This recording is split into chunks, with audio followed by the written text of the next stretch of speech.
রাতে মহল্লায় যেমন পাহারাদার টহল দিতে থাকে, আমাদের শরীরেও তেমন অনেকগুলো পাহারাদার দিনে রাতে টহল দেয় ক্ষতিকর জীবাণু থেকে সুরক্ষা দিতে। আমরা যে প্রতিদিন অপরিষ্কার কত কিছু খাই, বাতাসে ভেসে বেড়ানো কত জীবাণু শরীরে ঢোকে, তাও আমরা অসুস্থ হই না এই পাহারাদারদেরই কল্যাণে। ক্ষতিকর জিনিসগুলোকে ধরাও পাকড়াও করে একদম নিশ্চিহ্ন করে দেয়, আমরা কিছু টেরও পাই না। এটাই হলো আমাদের রোগ প্রতিরোধ ব্যবস্থা। তবে এটা সবসময় নিখুঁতভাবে কাজ করে না, মাঝে মাঝে ভুলও করে বসে। তখনই দেখা দেয় অ্যালার্জি। যেমন ধরেন, বৃষ্টির দিনে শরীফ ভাই জোড়াসন দিয়ে বসলো ভুনা খিচুড়ি, মচমচে করে ভাজা পদ্মার ইলিশ আর একটু বেগুন ভাজি নিয়ে আরাম করে খাবে। কিন্তু খাওয়া শুরু করার একটু পরেই দেখা গেল শরীফ ভাইয়ের গায়ে লাল লাল চাকা ওঠা শুরু হয়েছে, প্রচুর চুলকানি হচ্ছে। কি মুশকিল, আরাম করে খাওয়া তো গেলই না, আবার এখন চুলকানিও থামছে না। তাহলে এখানে ঘটনাটা কি হলো? শরীফ ভাইয়ের শরীরে যে পাহারাদারগুলো আছে, যারা প্রতিদিন তাকে অনেক ধরনের শত্রু থেকে বাঁচায়, তারা খাবারের মধ্যে কোনো একটা উপকরণকে ক্ষতিকর মনে করেছে। ধরলাম বেগুনকে ক্ষতিকর মনে করেছে, আর তাই বেগুনের সাথে বেদম মারামারি শুরু করে দিয়েছে। ভেতরে মারামারি হচ্ছে, আর বাইরে থেকে শরীফ ভাই দেখতে পাচ্ছেন লাল চাকা আর অনুভব করছেন চুলকানি। কিন্তু আসলে তো বেগুন শরীফ ভাইয়ের শরীরে কোনো ক্ষতি করবে না, অন্যরা তো কোনো সমস্যা ছাড়াই মজা করে খেলো। সহজ ভাষায় এটাই হলো অ্যালার্জি। আপনার শরীরের জন্য এই জিনিসগুলো ক্ষতিকর না, কিন্তু আপনার রোগ প্রতিরোধ ব্যবস্থা তাদেরকে শত্রু হিসেবে চিনে রেখেছে। টহল দেওয়ার সময় নাগাল পেলেই একেবারে এক হাত দেখে নেয়, আর আপনি পড়েন মহাযন্ত্রণায়। সাধারণত এটা ভয়ের কিছু না, আপনা আপনিই চলে যায়। তবে অনেক রোগীকে অ্যালার্জি খুব কষ্টে আর অশান্তিতে রাখে। অল্প কিছু ক্ষেত্রে অ্যালার্জি প্রাণঘাতী হতে পারে, এটা জানা খুব গুরুত্বপূর্ণ। আমি কমন অ্যালার্জি থেকে বাঁচার উপায় বলে তারপরে প্রাণঘাতী অ্যালার্জি দ্রুত চেনার উপায় বলবো। এখন বলছি অ্যালার্জি থেকে বাঁচার উপায় কি। অ্যালার্জির চিকিৎসা মোটা দাগে দুই ধরনের। প্রথম এবং সবচেয়ে কার্যকরী উপায় হলো অ্যালার্জি হতেই না দেয়া। আপনার শরীর যাকে শত্রু মনে করে তাকে আপনার কাছে ঘেঁষতে না দেয়া। আর দ্বিতীয় পদ্ধতি হলো যখন অ্যালার্জি দেখা দেয়, সেই অস্বস্তিগুলো কমানোর জন্য চিকিৎসা।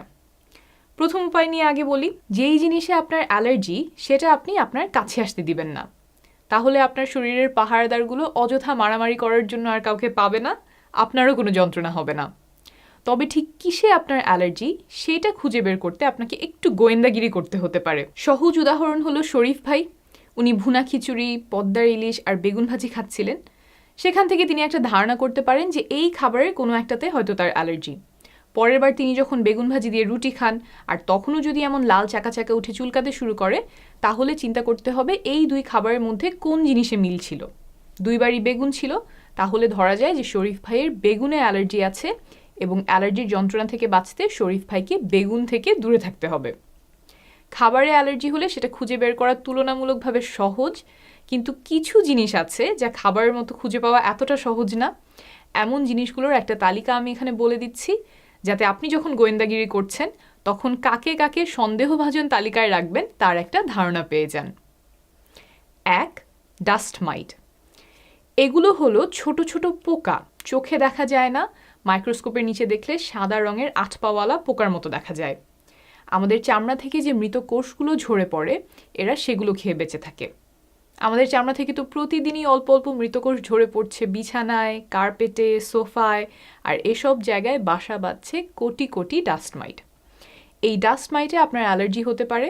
এটা অ্যালার্জির খুবই কমন একটা কারণ, কিন্তু একে তো চোখে দেখা যায় না, তাই ধরতে পারা কঠিন। এটা দূরে রাখতে বিছানার চাদর, কাঁথা, লেপের কভার সপ্তাহে অন্তত একবার গরম পানি দিয়ে ধুবেন। যেসব জিনিস নিয়মিত ধোয়া যায় না, যেমন কার্পেট, সেগুলো বাসায় যত কম ব্যবহার করা যায় তত ভালো। বিছানা গোছানো, ঝাড়া মোছা করার সময় ভালো একটা মাস্ক পরে নিতে পারেন। আর যেসব জিনিস ভেজা কাপড় দিয়ে মোছা যায়, সেগুলো ভেজা কাপড় দিয়ে মুছবেন যাতে ধুলা না ছড়ায়। বাসার যেই জায়গাগুলোতে আপনি বেশি সময় কাটান, সেই জায়গাগুলো পরিষ্কার রাখায় মনোযোগ দিবেন। 2. মোল্ড বা ছত্রাক। বাসা স্যাঁতস্যাঁতে থাকলে ছত্রাক হতে পারে। ছত্রাক থেকে ছোট ছোট কণা নিঃসরণ হয়, সেটাতে আপনার অ্যালার্জি হতে পারে। বাসার কোথাও ছত্রাক হতে থাকলে সেটা সরিয়ে ফেলবেন। আর ছত্রাক যাতে না হয় সেজন্য ঘরে বাতাস চলাচল করার ব্যবস্থা করবেন, ঘরের ভেতরে কাপড় শুকাবেন না, আর ঘরের ভেতরে গাছ থাকলে সরিয়ে ফেলবেন। 3. পরাগরেণু। ঋতু পরিবর্তনের সাথে সাথে বাতাসে ভেসে বেড়ানো পরাগরেণুর ধরন বদলায়, সংখ্যা বাড়ে কমে, আর সেই সাথে আপনার অ্যালার্জির তীব্রতাও বাড়তে কমতে পারে।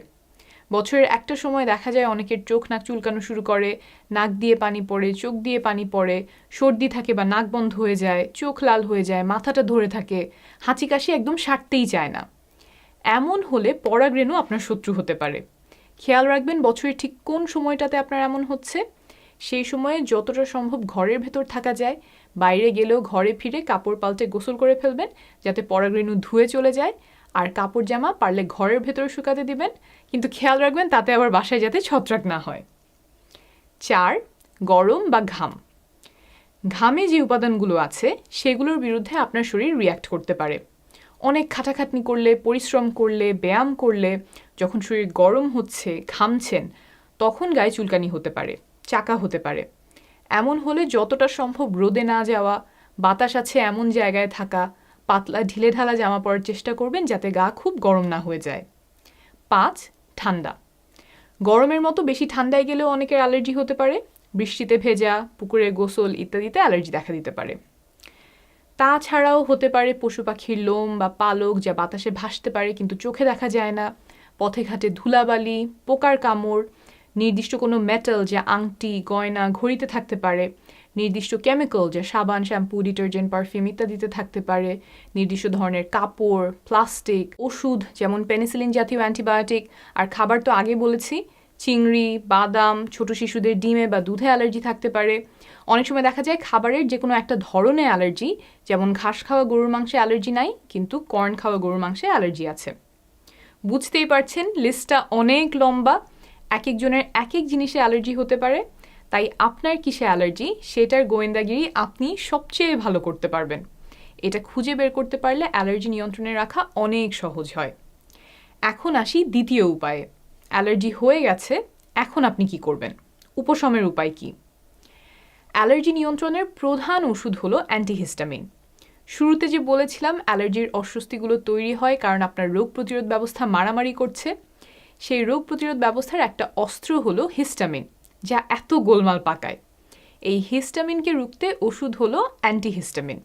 এই জাতীয় অনেকগুলো ওষুধ আছে, অ্যালার্জির যাবতীয় অসুস্থগুলো কমাতে সাহায্য করে। আবার যখন আগে থেকে জানা থাকে যে অ্যালার্জি হতে পারে, তখন আগেভাগেই খেয়ে নিলে অ্যালার্জি হওয়া রুখে দিতে পারে। এটা করবেন আপনার চিকিৎসকের পরামর্শ অনুযায়ী। আর কি কি চিকিৎসা আছে? চুলকানি কমানোর জন্য জায়গাটাতে একটু ঠান্ডা সেক দিতে পারেন, একটা তোয়ালেতে বরফ পেঁচিয়ে সেক দিতে পারেন। চুলকানি কমাতে ক্যালামাইন লোশন, 1% মেন্থল ক্রিম বা ময়শ্চারাইজিং লোশনও ব্যবহার করা যেতে পারে। নাক বন্ধ থাকলে সেটার কিছু স্প্রে আর ওষুধ আছে, মেডিকেলের ভাষায় বলে ডিকনজেস্ট্যান্ট। চোখ চুলকানোর জন্য চোখের ড্রপ আছে। অ্যালার্জি সমস্যার সমাধানে আরেকটা গুরুত্বপূর্ণ জিনিস হলো মানসিক চাপ। মানসিক চাপে থাকলে অ্যালার্জি আরও খারাপ হতে পারে। তাই যারা অ্যালার্জি সমস্যায় অনেক কষ্ট পাচ্ছেন, দেখেন মানসিক প্রশান্তি আনা যায় কিভাবে। নিয়মিত ব্যায়াম, যোগ ব্যায়াম, শ্বাসের ব্যায়ামের মাধ্যমে চেষ্টা করতে পারেন। আপনার খুব তীব্র অ্যালার্জি হলে অল্প কিছুদিনের জন্য স্টেরয়েড নামের ওষুধ খেতে হতে পারে। আমি ইউটিউবে বেশ কয়েকটা ভিডিও দেখেছি যেখানে নাম, ডোজ সহ গণহারে অ্যালার্জির জন্য স্টেরয়েড খাওয়ার পরামর্শ দেওয়া আছে। এটা ভুলেও করতে যাবেন না। চিকিৎসকের পরামর্শ ছাড়া কখনোই এই ওষুধ খাবেন না। এটা খুবই শক্তিশালী ওষুধ, আপনার রোগ প্রতিরোধ ক্ষমতাকে দমিয়ে দেয়। ফলে অ্যালার্জিতে হয়তো আরাম পাবেন, কিন্তু অন্য ক্ষতিকর জীবাণুর সাথে তো আর লড়াই করতে পারবে না, তখন সেগুলো এসে আপনার শরীরে বাসা বাঁধতে পারে। করোনার সময় শুনেছেন না, ব্ল্যাক ফাঙ্গাসে অনেক মানুষ অন্ধ হয়ে গেছে? যথেচ্ছ স্টেরয়েড খাওয়া এর জন্য দায়ী বলে ধারণা করা হয়। ব্ল্যাক ফাঙ্গাস সাধারণত সুস্থ মানুষকে কিছু করতে পারে না, কিন্তু যাদের রোগ প্রতিরোধ ব্যবস্থা দুর্বল তাদের উপরে একেবারে জেঁকে বসে। অ্যালার্জি চিকিৎসার পরের ধাপের চিকিৎসা হচ্ছে ইমিউনোথেরাপি। অনেকে এটাকে অ্যালার্জি ভ্যাকসিন বলে। যেই জিনিসে আপনার অ্যালার্জি সেটা অল্প অল্প করে ইঞ্জেকশন দিতে থাকতে হয় কয়েক বছর ধরে। মোট কথা, অ্যালার্জির কয়েক ধাপের কার্যকরী চিকিৎসা আছে। একদম সেরে না গেলেও অনেক নিয়ন্ত্রণে রাখা যায়। তাই একজন চিকিৎসকের পরামর্শ নেবেন, প্রয়োজনে অ্যালার্জি স্পেশালিস্টের শরণাপন্ন হবেন। শেষ করার আগে প্রাণঘাতী অ্যালার্জির লক্ষণগুলো বলে দেই। এগুলো খুব দ্রুত শুরু হয় আর তাড়াতাড়ি খারাপ হয়ে যেতে থাকে। শ্বাসকষ্ট, শ্বাস নেওয়ার সময় শো শো শব্দ হওয়া, বুক ধড়ফড়, মাথা ঘুরানো, মনে হয় অজ্ঞান হয়ে পড়ছে বা অজ্ঞান হয়ে পড়া, গায়ে ঘাম আসা, কনফিউশন, মুখ, চোখ, ঠোঁট, জিহ্বা ফুলে যাওয়া। সাথে গায়ে চাকা চাকা, চুলকানি, বমি ভাব, বমি, পেট ব্যথা ইত্যাদি থাকতে পারে। এমন হলে রোগীকে যত দ্রুত সম্ভব হাসপাতালে নিয়ে যান। রোগী ভালো অনুভব করলেও হাসপাতালে নেবেন।